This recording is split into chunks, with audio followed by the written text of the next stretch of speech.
amis, c'est Suelen, Graine de Magie, j'espère que vous allez tous bien. Aujourd'hui, on va s'occuper de nos amis Capricorne pour le mois de décembre 2024. Qu'est-ce qui se passe, vers où on va, qu'est-ce qu'on doit travailler? On va aller regarder tout ça dans cette vidéo.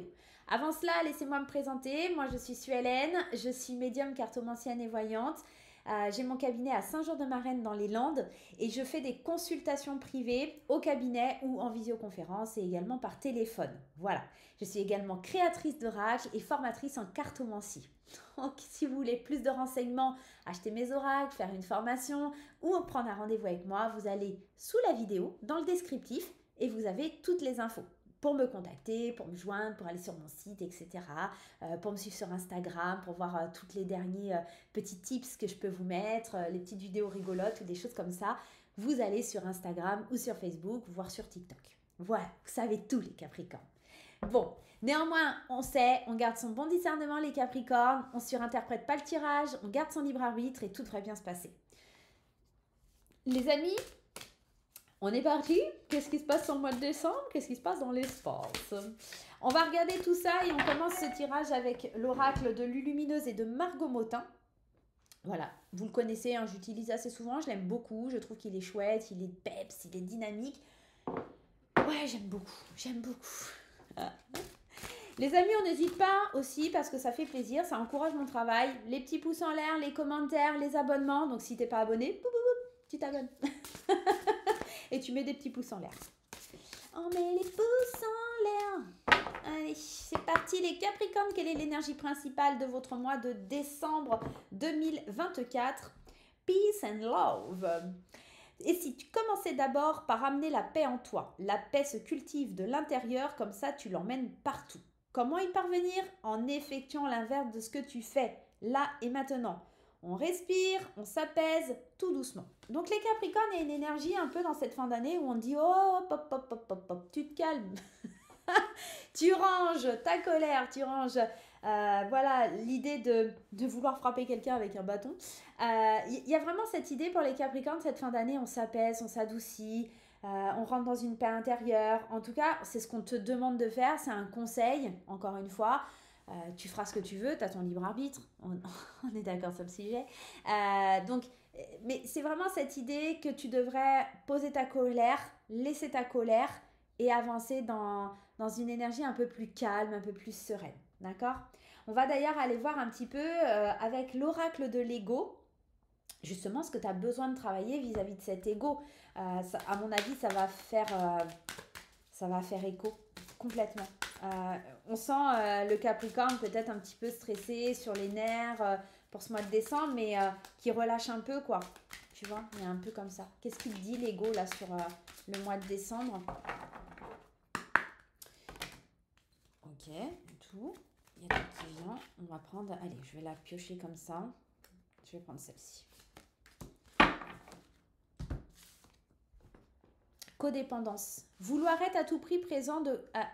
je recommence. Vouloir être à tout prix en présence de quelqu'un ne fera que maintenir un confort illusoire. Apprivoiser la solitude, c'est te permettre de ne dépendre de rien ni de personne, un pur bonheur.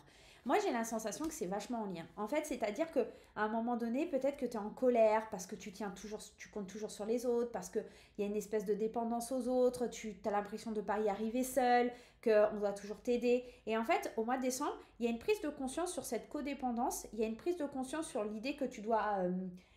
alors, c'est pas cultiver, mais apprivoiser, on te le disait, apprivoiser ta solitude intérieure. Apprendre à compter sur toi, apprendre à pas agir seulement parce que l'autre dit ou que l'autre veut ou que voilà. Il y a une notion tu prends ton indépendance et du coup, ça te permet de ranger cette espèce de colère qui était à l'intérieur de toi parce qu'en fait, quand tu dépends des autres, et ben en fait, c'est jamais toi, c'est jamais ton idée, c'est jamais ce que tu veux.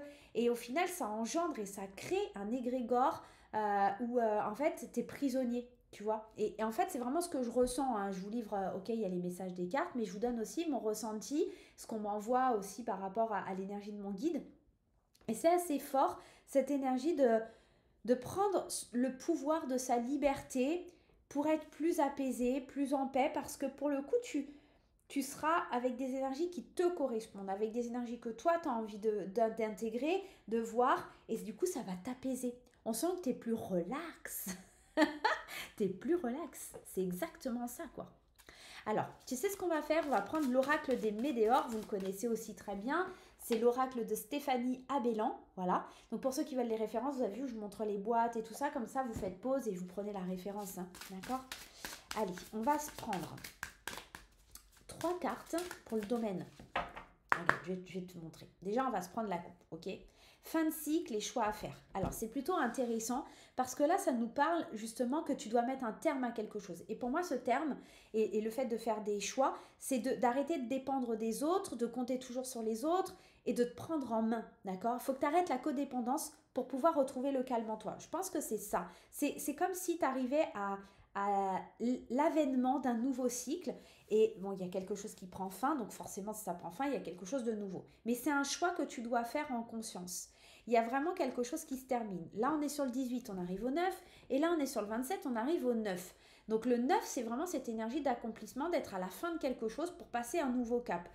On est vraiment en train de te dire que si tu fais des choix, tu as un potentiel énorme à l'intérieur de toi, mais tu ne l'utilises pas parce que c'est toujours les autres qui sont porteurs de tes énergies et jamais toi. T'as peur qu'on te juge, t'as peur que les autres vont dire ah ouais, il fait ça, oh machin, ou elle fait ça.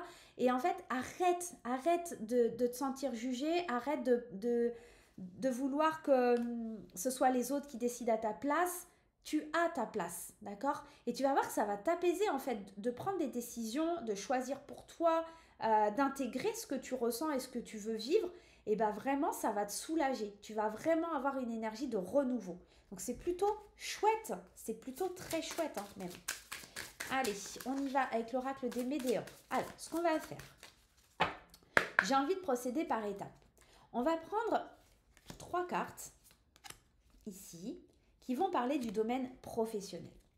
On va se prendre 3 cartes qui vont parler du domaine, du coup, un peu plus relationnel, émotionnel. Travail, émotionnel. Et on va prendre 3 cartes surprises, un peu pour les énergies générales. D'accord? On va faire ça. On va aller combler ces énergies avec mon oracle intuitif. Donc, on va prendre 3 de l'oracle des Médéors et 3 de l'oracle intuitif à chaque fois. Donc, les énergies... Oh là, ça saute de partout. On va se faire la coupe aussi avec l'intuitif. Comme ça, on aura aussi le cheminement. On a la victoire et le foyer. Il y a plus de stabilité, il y a plus d'énergie positive. On sent qu'il y a vraiment sur, tu vois, la concurrence, les échecs, on nettoie tout ça.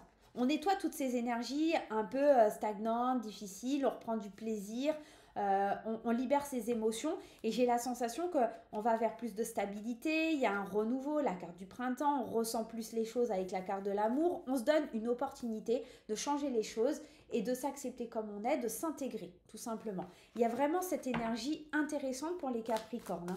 Ouais. Une paix intérieure, une libération liée à de la codépendance, c'est super chouette, ça fait vraiment du bien. Ah ouais, franchement là, waouh, on est sur une énergie de dingue. Allez, on se prend 3 cartes pour le domaine professionnel et financier, ça peut être aussi professionnel et financier. 3 cartes pour les énergies sentimentales.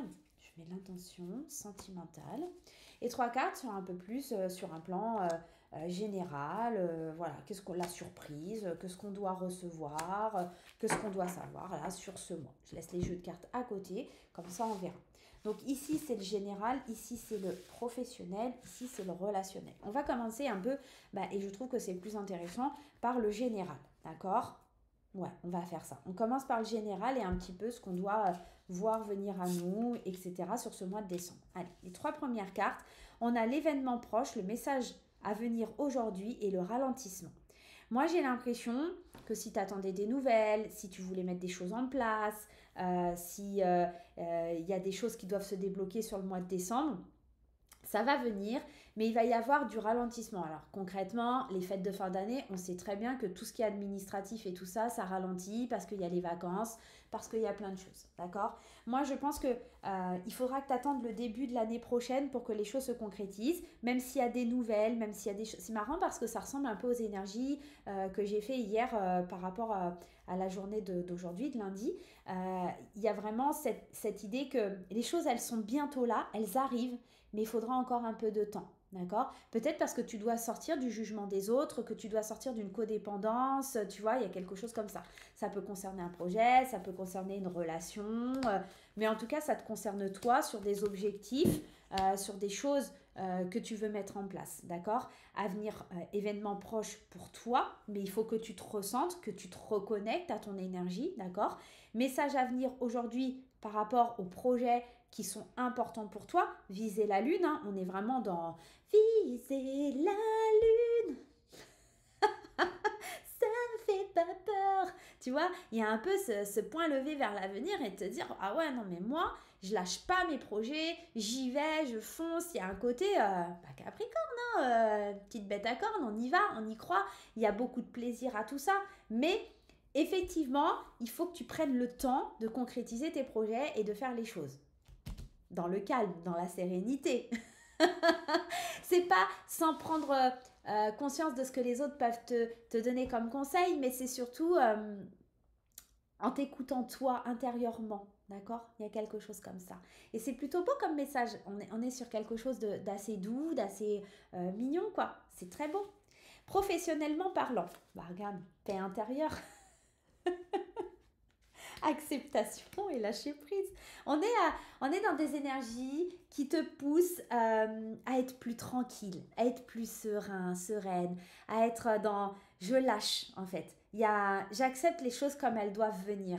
J'ai des projets, je veux foncer, je veux y aller, mais en même temps, je sais que si je pousse trop le truc, ça marchera pas, ça ira pas. D'accord? Donc là, on est sur des belles énergies. Avec la paix intérieure, la signature, avec l'acceptation, la voyante, et avec le lâcher prise, on a la carte de l'engagement. C'est plutôt bien parce qu'en fait, tu vois, tu es en train de passer des accords avec ta paix intérieure, avec l'idée de lâcher prise, tu es en train d'accepter les choses que tu vois venir à toi, d'accord? La carte de la voyante, c'est elle voit l'avenir. Donc, tu sais que tu es en train d'accepter ce qui est en train d'arriver pour toi, ce que tu vois au loin. Et là, ça te permet de t'engager pleinement dans ce lâcher-prise parce que tu sais que c'est que le temps qui te donnera gain de cause. Et là, on est vraiment sur du professionnel.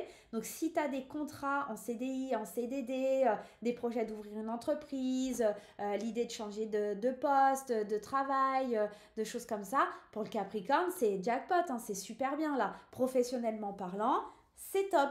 Ok, ça ne se réalise pas forcément sur le mois de décembre, d'accord? Quoique, ça peut se signer sur le mois de décembre et tu peux te sentir plus apaisé, mais peut-être qu'il y aura...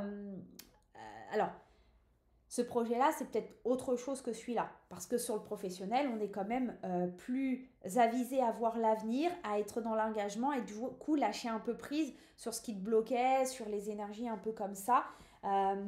Pour certains, et je dis bien pour certains, tu vois, l'idée de la codépendance, en fait, c'est peut-être ça te saoule de travailler pour un patron, tu ouvres ton entreprise. Il y a peut-être l'idée de devenir indépendant pour être plus serein, sereine, etc. Enfin lâcher prise sur les engagements que je dois prendre pour avancer, etc. Professionnellement parlant, en tout cas, c'est hyper bon pour toi. Il y a des contrats qui se signent, ça te permet d'être plus serein, plus sereine, ça te permet de voir l'avenir d'une façon plus sympa, d'être dans l'acceptation de l'avenir, de lâcher prise et vraiment de t'engager pleinement. Donc là, on est dans des énergies de fou, c'est plutôt très très positif. De toute façon, on te le dit, les événements sont proches, les messages sont à venir. Il y a juste un petit peu des ralentissements qui se font fin d'année, des choses que voilà, tu aimerais qu'il aille plus vite, mais ça va se faire, d'accord? N'oublie pas, paix, douceur, calme, sérénité, ça va venir doucement mais sûrement, ok? On va voir sur le plan sentimental, émotionnel, voilà, réconciliation, mauvais œil ou jalousie et jugement. Alors c'est peut-être dans le plan sentimental que ça bug un petit peu parce que réconciliation, alors il y a une réconciliation si tu étais fâché avec un ex, machin, etc. Si tu es célibataire, si tu es en couple, ça parle aussi que bon bah voilà, il y a des réconciliations, mais attention parce que ces réconciliations, on sent qu'elles sont un peu fragiles sur ce mois de décembre. Pourquoi? Parce que mauvais œil, jalousie, on sent que malgré le pardon, malgré la réconciliation, on garde une énergie où on juge l'autre parce qu'il y a de la jalousie, parce qu'on n'a pas confiance, parce que tu vois, on se pose des questions. C'est peut-être aussi le fait que vous pardonniez à quelqu'un ou que quelqu'un vous pardonne, les gens autour qui se disent non mais comment il peut retourner avec elle, comment elle peut retourner avec lui, c'est n'importe quoi. Et pour le coup, ça peut provoquer une énergie un peu de mauvais œil, tu vois, les gens qui jugent, qui regardent ce qui se passe, machin. Donc, étale pas ta vie privée, ça ne sert à rien, d'accord? Avec les réconciliations, là, overbooké, avec le mauvais œil, les choix, et avec les jugements, la fatalité. Ça veut tout simplement dire qu'avec cette réconciliation, du coup, tu vas peut-être te sentir un peu dépassé. Dépassé parce que tu ne sauras pas si tu as fait le bon choix, d'ailleurs. Et puis, surtout, le jugement des autres et ce mauvais œil, tu ne sauras pas si tu as fait les bons choix parce que, tu sais, c'est cette idée que je te disais juste avant. euh, je suis toujours dans l'idée de manque de confiance, de jalousie. Est-ce que j'ai bien fait de pardonner? Les gens disent que c'est pas forcément bien, tu vois. Il y a une énergie un peu comme ça, toxique, qui est pas forcément bonne dans l'égrégore que ça génère. Et c'est une fatalité, les gens vont parler, les gens vont raconter n'importe quoi, les gens vont être dans le jugement. Peut-être que même ce sera toi qui seras dans le jugement vis-à-vis de cette relation. Est-ce que je fais les bons choix, les bonnes choses? Et tu vas te sentir un peu dépassé par cette réconciliation parce que ça va te demander beaucoup d'efforts. Tu vois, il y a une petite notion comme ça. Ce que je vois aussi dans cet overbooké, alors pour les célibataires, voilà, on se réconcilie, pour les couples aussi, mais ça peut être aussi de se réconcilier avec soi et l'amour de soi et prendre soin de soi. Et tu sais, quand tu changes un peu cette optique et que tu commences à t'occuper de toi, les gens qui commencent à te dire ah, mais t'as changé, t'es différente. Non, non, t'as pas changé. Juste que ta priorité, maintenant, c'est toi et tu t'occupes d'abord de toi avant de t'occuper d'eux. Et du coup, tu peux te sentir dépassé par ce que tous les gens te renvoient. Tu vois, cette énergie un peu négative. Donc ça peut être un travail aussi, parce que là, on parle des sentiments, on parle des émotions qui te concernent. Donc effectivement, le sentimental, la relation à l'autre, mais aussi la relation à soi peut être un petit peu difficile. euh, et ton choix de t'occuper de toi peut être un petit peu compliqué parce que le jugement extérieur va être très présent. Donc attention à ce petit couac, attention à ça, mais ça devrait quand même pas mal se passer. Pour les énergies de tes émotions, et là je parle bien des émotions, on va prendre l'oracle La Flamme d'Ankara de Stéphanie Abellan, voilà, parce que je trouve que il est assez fort, assez sympa pour comprendre, d'ailleurs sur la boîte c'est écrit, comprendre et libérer les blocages émotionnels et amoureux. Justement, qu'est-ce qui te bloque au mois de décembre et qu'est-ce que tu vas devoir dépasser, travailler pour te sentir mieux, notamment dans le jugement des autres. Et on le voit, à codépendance, encore une fois, c'est peut-être aussi ça. Si tu te fies trop à ce que les gens pensent pour ta paix intérieure, tu dois choisir d'occulter tout ça, tu vois, de pas leur donner du pouvoir, tout simplement. Allez, quelle est l'énergie qu'on te demande de travailler sur ce mois de décembre, émotionnellement parlant? Soin chakra du cœur. C'est beau parce que le chakra du cœur, c'est pile dans ça. C'est-à-dire, c'est cette énergie. J'ai l'impression que c'est une énergie qui stagne au fond de toi, que tu n'arrives pas à guérir. La réconciliation, tu vois, elle est peut-être avec toi-même, à te réconcilier avec ton chakra du cœur, à s'ouvrir à l'amour, à ton potentiel, à ton enfant intérieur. J'ai ça qui vient, cette énergie d'arrêter de penser tes plaies, mais de vraiment les guérir. Il faut plus qu'il y ait de pansement, mais une cicatrice à la place. Il faut que ce soit consolidé, tu vois. Et j'ai l'impression que tu vas devoir travailler sur ton chakra du cœur énormément pour te sentir bien. Alors autant professionnellement parlant, financièrement parlant, on sent que c'est plutôt sympa sur les projets et tout, il y a plein de choses qui avancent, mais émotionnellement parlant, on sent que c'est encore un peu difficile, tu te sens un peu dépassé et que c'est ça qu'il va falloir le plus travailler dans ton mois, d'accord? Voilà les amis Capricorne, j'espère que ce mois de décembre sera génial pour vous. N'oubliez pas d'aller consulter votre signe ascendant, votre signe en Vénus pour avoir des compléments d'informations. Je vous fais plein de gros bisous. Je vais avec grand plaisir lire vos commentaires, voir le nombre de petits pouces en l'air que vous aurez mis et les abonnements qui seront faits par rapport à cette vidéo. Ça me fait super plaisir. Voilà. Je vous dis à très vite. Bye bye les Capricornes.